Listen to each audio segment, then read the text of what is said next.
The way you direct employees to interact internally, whether you want it to or not, will spill over to the way that they treat customers.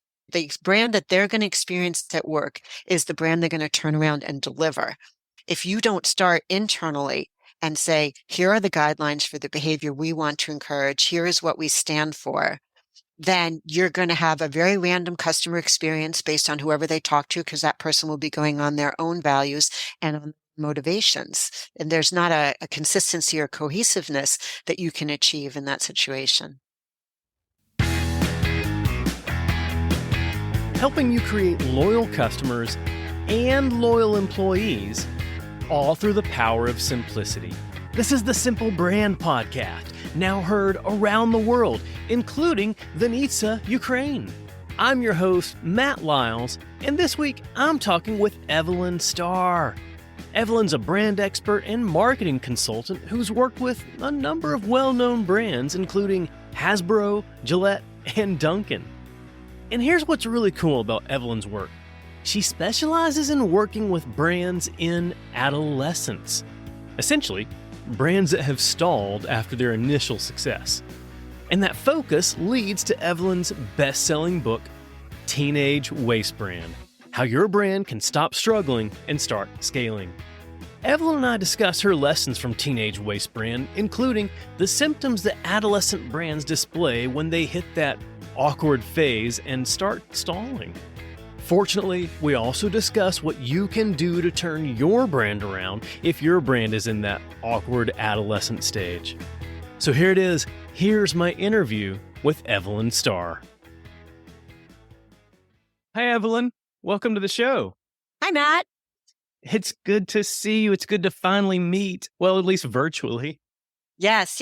I was excited to actually have a face-to-face conversation, so to speak, and very excited to be here. Thanks. Well, I'm excited to dig into Teenage Wastebrand. I have really enjoyed the book, but I got to think this is kind of a different approach to books about brands, about brand building, because a lot of times when authors write about brand building, they focus on how to create a brand, how to build a brand, but you chose a different route. You focus more on what to do when an established brand stalls. So I'm curious what drove you to focus on that point. It came from my own experience, actually. I was about 10 years in business and I had a little hiatus. And when I came back and needed to refill my pipeline, I found that it was hard for me to start explaining to people why they should hire me over the next person.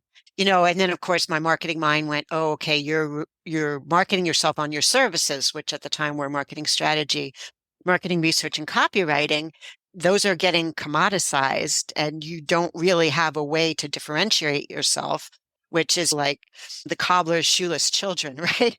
Yes. The things that you preach to everybody else, you have to do for yourself. And I struggled with that for a while, trying to figure out, okay, so how am I different? And my struggle and the conversations I had with people showed me that a lot of people 10, 12 years into the business were finding they were hitting a plateau or things were changing for them and their marketing messages weren't resonating the way they used to be. And so I started to investigate that, which ultimately led to me sort of specializing in helping establish brands that stall. Wow. Yeah. And that happens. That's so common, but we don't really think about it that much. We tend to think of, well, you've got your brand defined right when you hit out of the gate. Yeah, that's really true. And I think that that's a large part of the problem is that it's not a set it and forget it kind of situation. Brands evolve. And if you're not in touch with your customers and keeping pace with that, then eventually there's going to be a gap between what you're saying your brand is and what their perception of your brand is. And that gap is what causes the adolescence, right? That's the point you end up in, and you have to kind of catch up. I want to talk about, I want to step, I guess, backward in the process a little bit, because you mentioned that perception of the brand and what you say the brand is, what they say your brand is. I actually even got that from Marty Neumeier, The Brand Gap. I think his book is right there over my shoulder.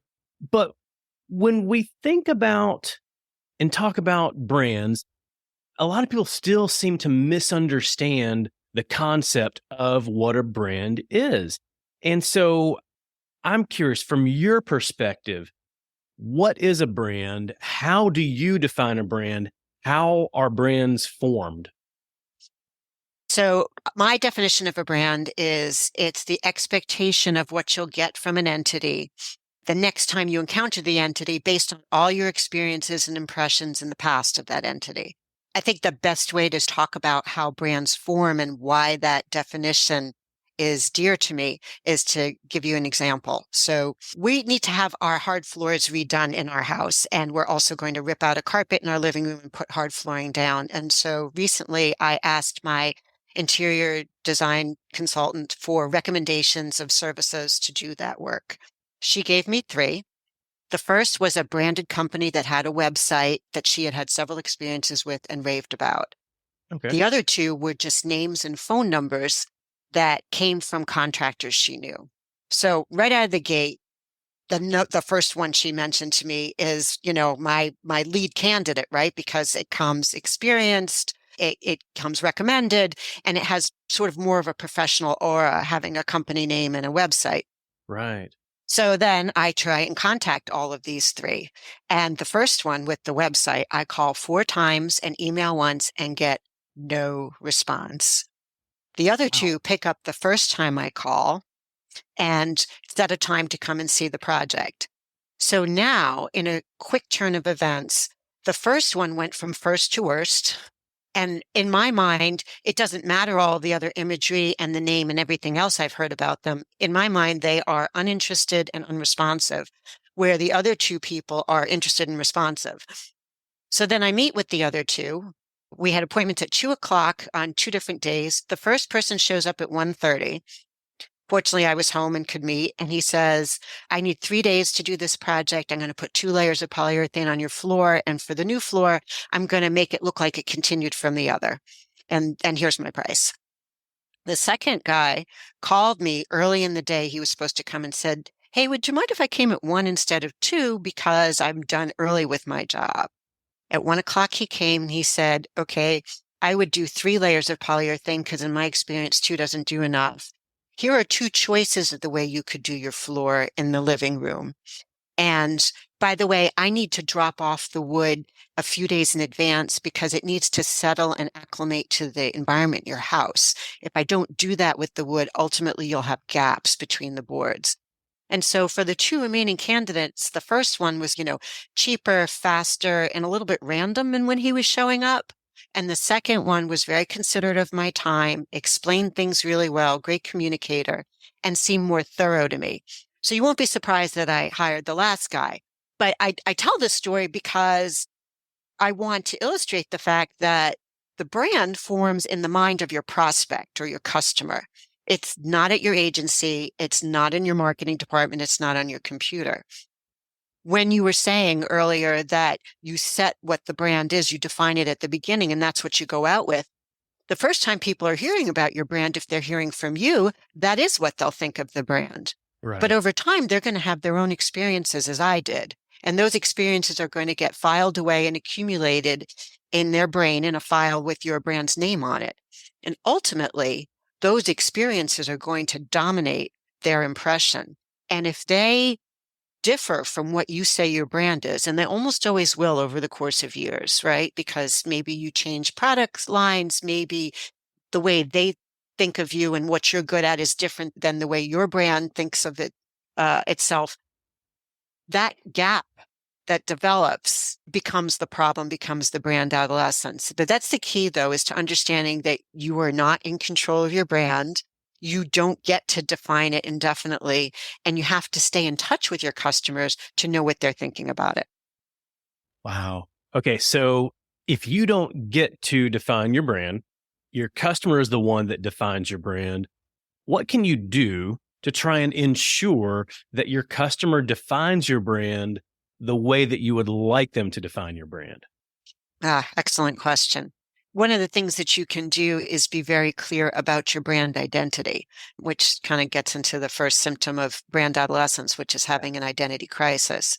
It's very easy when you first go into business to just focus on getting the business up and running, right? Keeping the lights on, meeting payroll, all of that. A lot of companies don't take the time to set a purpose for their company, the reason that they're in existence. So your identity is composed of your brand's purpose and its attributes. If you're in business for a while and you find your business having issues or wanting to make sure that your customers perceive you the way you want to be perceived, you have to be clear about what your purpose is, and you have to be clear about your brand's attributes. You had Stephen Horgan on a little while ago, and he was talking Yeah. about brand voice and determining that well before you get to the visual identity. Well, the way you're going to think about your brand voice first is to determine what your brand's attributes are. Those 3 or 4 things that you're going to be consistent about when you communicate with people so that they think of that as your personality. And then your purpose is, why are you in this world? What are you looking to do? And it should be something bigger than your product or your service. A Right. product dependent purpose is going to fizzle in a short amount of time because products evolve, they have life cycles. Just talk to any fax machine manufacturer. Um, and you could see that it should be some bigger purpose that people buy into, and that gives you the flexibility to evolve over time. Well, if you can evolve over time based on customer expectations, based on where the technology, based on where the industry goes, I'm also curious, is it possible for your brand purpose to evolve over time? It is possible for your brand purpose, or not only just to evolve, but it could also just change. Okay. So let me give you an example. Spotify, which I think as being a podcast, maybe a lot of your listeners will be familiar with Spotify. Yeah. In the beginning of Spotify's life, Daniel Ek, their CEO, wanted to make sure that people could listen to music legally, right? They could stream it Right. legally. All right. So that's 2006, 2008, around the time that he's building the company and they're launching. Well, 7 or 8 years into that, you've got all sorts of possibilities to stream legally. And so their purpose was no longer relevant. He had to go back with the organization and say, okay, what are we really about now that we've been in business for a while? What are we doing well? And what is our purpose in the world now? And it became, and I don't have the exact wording of it, but they're basically supporting artists and helping their livelihood, doing things like giving them data from where people are listening so they could cite concerts well, giving them Okay. data about which songs are doing well, those kinds of things. And so that is an example where that one purpose is no longer relevant. It became kind of commoditized and they needed to find a new reason to be. And I can see that. Now that you mentioned that, I can see that in my Spotify experience because I see them trying to show me different ways to engage with those artists. Hey, Matt, this artist that you listen to regularly, don't know if you know this, but they're on tour and here's some of their upcoming dates that are near you. Or, you know what? Here's their new album, which you can stream and listen to here. But if you want to buy it on vinyl, here it is. You can go to this link here, or you can buy some of their merch, their t-shirts. Yeah, yeah. So that you can see how they are implementing their purpose and running with it in a lot of different ways. So then you can evolve your purpose over time. I want to talk about brand adolescence. We've touched on this a bit, but I want to make sure that we really understand what it means when a brand has gone into adolescence. So what causes brand adolescence? Brand adolescence is when there becomes a dissonance between the way you and your brand team are marketing your brand and the way that your audience thinks about your brand. Your messages are no longer resonating. You're having trouble finding customers or keeping customers. Like there will be signs that there's a disconnect there. And it typically happens depending on the industry you're in, several years into your business. If you're in tech, it's probably faster because tech evolves so quickly. They're like on dog years. But that's why it's not intuitive or it's not necessary. It kind of surprises people because you could have a very successful brand for several years before this kind of plateau or stall hits. So what are the different examples of brand adolescence? So the symptoms that I've uncovered, your brand can have an identity crisis. It Okay. can run with the wrong crowd. It can act self-centered. It can need to make new friends. It can suffer from FOMO. Oh, wow. It can oversleep and it can assert its independence. And then the one other one is it's sort of a US based one I used. It can need to defend its varsity spot. So if you have Right. international listeners, I would just say that a varsity spot is a coveted athletic team spot in an American high school. Yeah. The starting lineup, I guess. Yes. Well, I want to dive into some of those. But first, this was so enjoyable to me. I think we're both children of the 80s. Throughout the book, you actually referenced a few of my favorite movies. But in the chapter around identity crisis, you talk about The Breakfast Club. I love that movie. But I'm curious, how does that movie relate to brands having an identity crisis? Well, The Breakfast Club is the story of these five teenagers, all of which are sort of a different archetype or Yeah. characterization in high school, how they get thrown together in detention and the way that they learn to relate to each other. Because in the beginning, they're all very far apart. So you have this glamour girl, you have sort of a ruffian, you have a goth girl, a nerd, and then the wrestler, the athlete.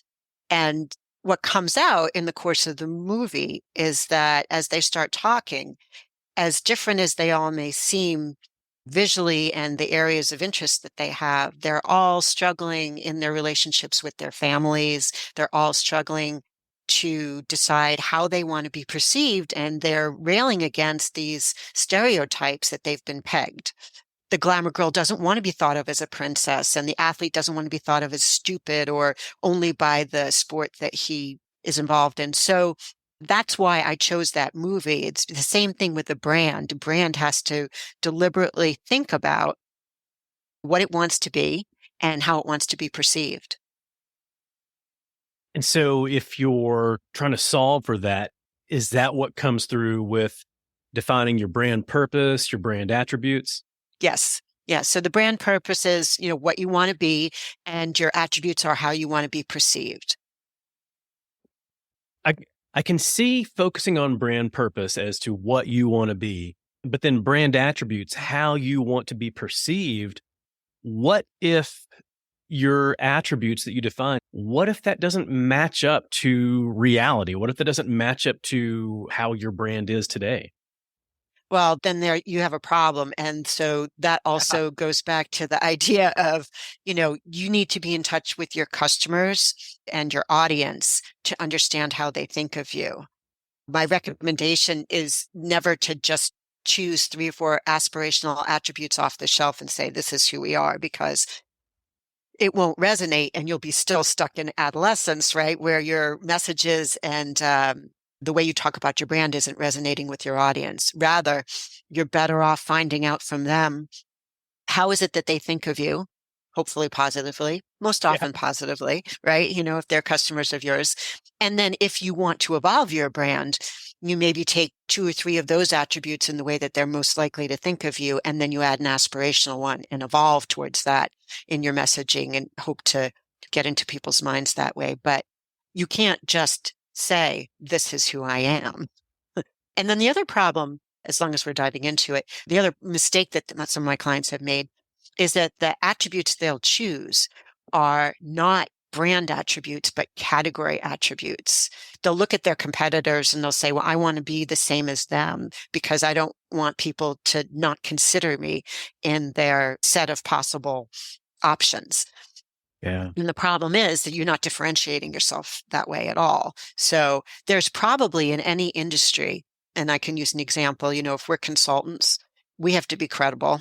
We have to have integrity. We have to respect people's confidence. There are certain attributes that we have to have that are the cost of playing in the field, right? If you don't have them, you're never going to make the consideration set to begin with. So Right. above and beyond those, how are we different? What is it that we offer?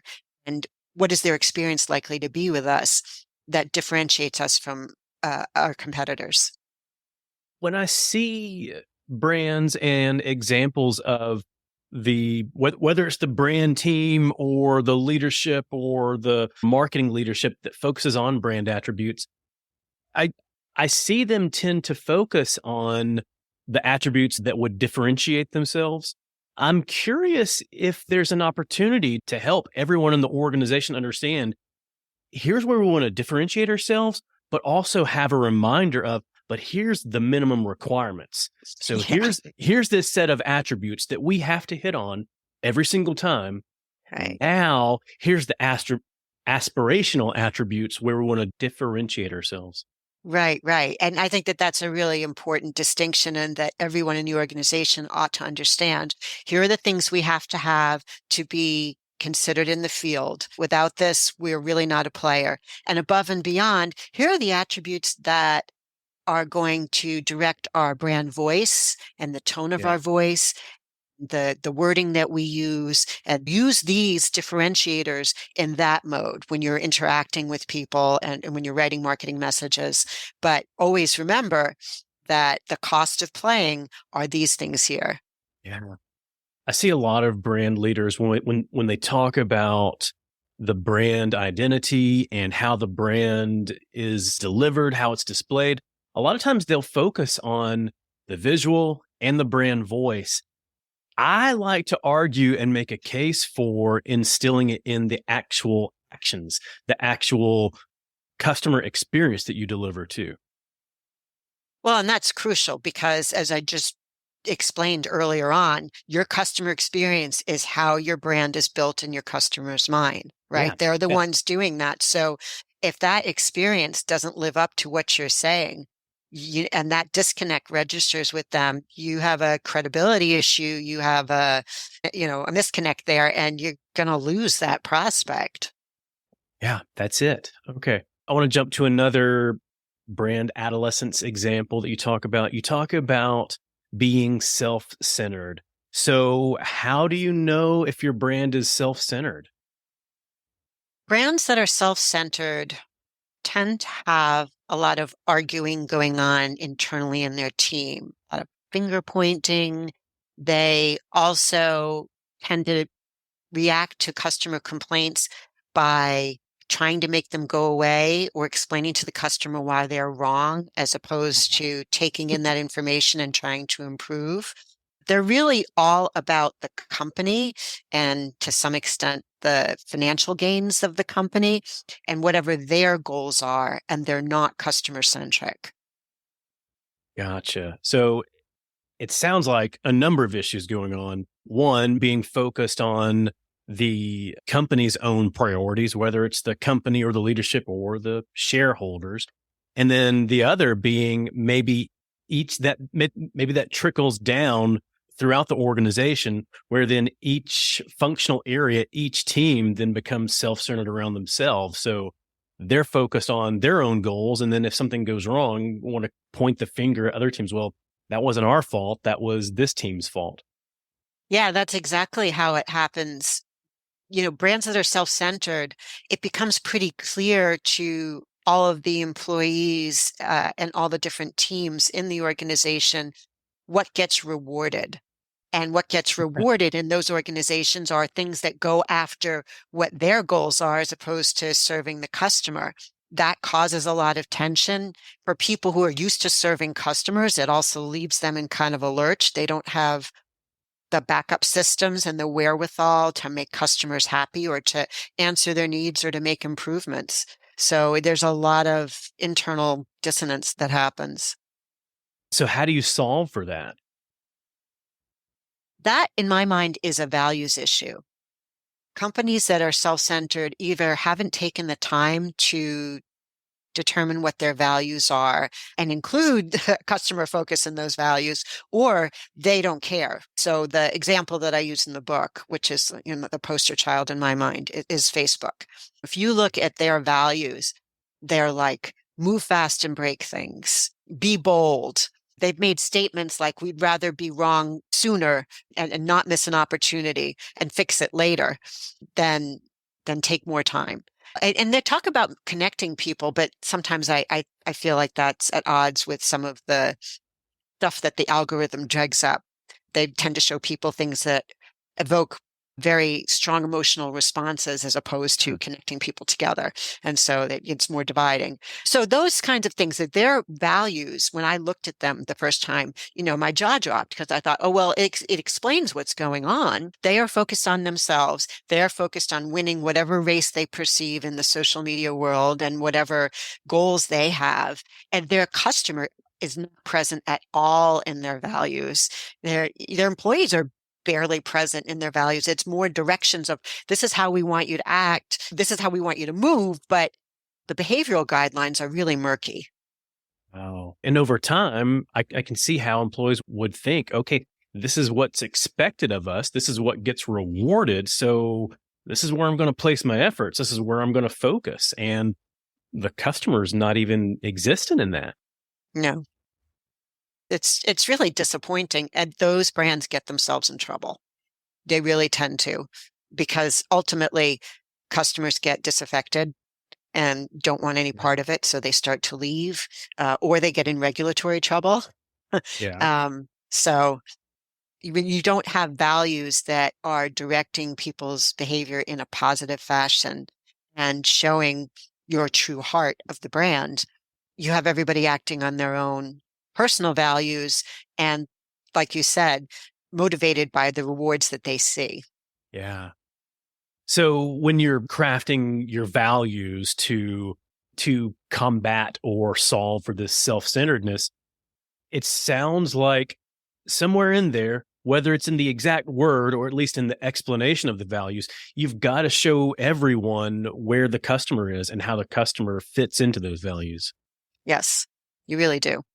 And you can also address other things like how you want people to interact with each other, because the way you direct employees to interact internally, whether you want it to or not, will spill over to the way that they treat customers. The brand that they're going to experience at work is the brand they're going to turn around and deliver. If you don't start internally and say, here are the guidelines for the behavior we want to encourage, here is what we stand for, then you're going to have a very random customer experience based on whoever they talk to, because that person will be going on their own values and on motivations. And there's not a consistency or cohesiveness that you can achieve in that situation. I like to preach this. No matter who you are in your company, in your organization, you've got multiple customers. You've got the end customer, absolutely. But then beyond that, you've got your leadership that you report to, your people that report up to you, and then you've got all your peer organizations that you have to work and interact with. So if you can take those values and take it from a customer perspective, and then think through, okay, everybody that I interact with is a customer to me, so I should be putting those values into everything that I do with everyone that I interact with. Yes, that's exactly it. That's exactly it. And when you do that, it's really helpful, because then people can be themselves, they don't have to worry about modifying who they are based on who they're talking to. They know what Yeah. the expectations are. They know what they can expect from other people in the organization. Because ultimately, when you implement your values and adhere to them, you also have to be ready to defend them. And if you have people who are not willing to subscribe to those values, those people kind of need to move along and make room for people who will support. So then what does it look like to defend those values? So let's say you have a superstar salesperson who has his own way of doing things. They generate tons and tons of revenue, and so management looks the other way from their slightly unorthodox spending, or their unorthodox ways of doing things, or their disregard for the established processes. And so if your values are talking about internal respect for everyone and working together and all of that, and this superstar salesperson isn't brought into line with that, then your employees are going to say your values are lip service. You're not putting your actions behind your words. Why should we believe you? And why should we adhere to them either? So that's, showing the door to somebody who is maybe financially helpful, but organizationally toxic. is a tough situation, but you need to cleanse the organization, so to speak, if you want those values to stick. Gotcha. Yeah. So I can see where if you look at that person from an individual perspective, they may say, okay, as an individual, they do phenomenal work and they bring in a lot of revenue, a lot of money, or they have a lot of big accomplishments. But if you look at it from the overall perspective and you take into account the effects of their actions on the rest of the team, and what that does, whether it's causing turnover or unproductive activities from other people, then financial rewards from that one individual become less and less. They do. And there's an opportunity cost of managing Yes. that individual, and dealing with all of that tension takes energy away from the purpose of the organization and Yeah. having things work smoothly, and focusing your energies on your customers instead of on cleanup after the fact. So there you go. Defend your values. Make sure that the right people that align with your values are engaged and staying, and that the ones that aren't aligned with your values are out. Yeah. All right. So if we're concerned about our brand today, we're concerned that it may be experiencing that adolescent stall. What can we do right now to start turning things around? First thing to do is to pinpoint where the problem is, right? Okay. So that's why I have these 8 symptoms and the questions at the beginning of each of my chapters, so that people can look down the list of questions and say, oh yeah, this is what's happening to me, or this doesn't apply to me, and they can just jump to the next chapter. But a lot of the issues are strategic. There are things that in the course of the day-to-day business over years, the top management and the organization have not taken a step back to say, wait a minute, where are we going strategically? What are we supposed to be doing?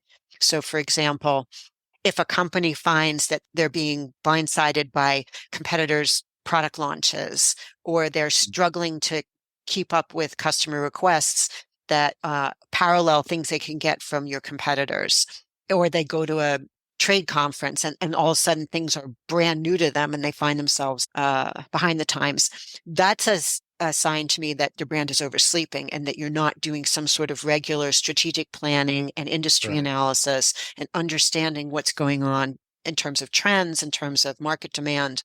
So you need to pinpoint what your adolescent issue is before you can remedy it. And all of these symptoms have a remedy, a very specific remedy that once you put it into place and exercise it, should get you over that hump. There you go. So it sounds like it starts with self-awareness. Just being aware of where you are and what you're experiencing, why you're experiencing, then you know how to solve for it. And isn't that kind of how we all felt as teenagers at some point Yes. in our adolescence? At some point, we thought, what do I want to do? Do I want to fit in with this group? Do I like what they're doing? How do I stay true to myself and still kind of fit in with my peers? And it's an ongoing exercise too, but something that really serves us well to be able to learn earlier versus later. Yes, that is very true. It's very true. Well, Evelyn, last question for you. If you were to create a 5-song soundtrack for Teenage Wastebrand, what songs would you include? Well, the first song has to be Barbara O'Reilly, because Yes. those lyrics are where I took inspiration for the title of the book. The second song is Don't You Forget About Me by Simple Minds, which is the the song track Right. lead to The Breakfast Club. So that, Right. based on our conversation, is kind of self-explanatory. Then for the self-centered attribute, I would choose Love Yourself by Justin Bieber. Oh, Um, okay. Fun. Kind of a takedown of, if you're so enamored with yourself, you can just go to the side there, because I got no interest anymore, which Yeah. is, I think, what happens with a lot of customers for self-centered brands. Oh, yeah. Yeah. Then for companies that need to reassert their niche, which I call defending your varsity spot, the song We Are the Champions by Queen. You're Oh, reminding yourself that you are out ahead of the pack on this, and you need to reassert and go deeper into your niche to defend your territory. And then lastly, for brands that are asserting independence, should I stay or should I go by the clash? Which is the tough question that the founder of the brand sometimes needs to ask themselves. Right. Yeah, I love that. Love that soundtrack. I want to jam out to those right after this now. Oh, well, Thanks. Evelyn, I have learned so much just from reading your book and from talking with you today, but where can people go to learn more from you? They can check out my website, which is estarrassociates.com. Star has 2 R's in it, like Ringo. Like Ringo. Right. They can find me, Evelyn J. Starr, on LinkedIn. Happy to connect with listeners. And then they can find Teenage Wastebrand on Amazon, on bookshop.org, or pretty much any online bookstore. Yes. Excellent. Well, Evelyn, thank you so much. I'm so grateful for your time today. Thank you for having me, Matt. I had a really good time with the conversation. I hope you enjoyed my discussion with Evelyn Starr. You can go and learn more from her at estarrassociates.com and by connecting with her on LinkedIn, where she regularly shares lessons on where brands are doing it right and where they're doing it wrong. And if you want to dive deeper into the lessons we discussed today, then go pick up your copy of her book, Teenage Wastebrand. If you're enjoying the Simple Brand podcast, go ahead and hit the subscribe button. It's going to make it so much simpler for you to get future episodes like the next one featuring David Burkus. Wait, David Burkus is back? Yep, David Burkus is back for his third appearance. David's the first guest to appear 3 times on the Simple Brand podcast. Congrats, David. This time, we're talking about lessons from his latest book, Best Team Ever: The Surprising Science of High-Performing Teams. So go ahead and subscribe. You'll automatically get David's episode as soon as it's live. Until then, keep it simple.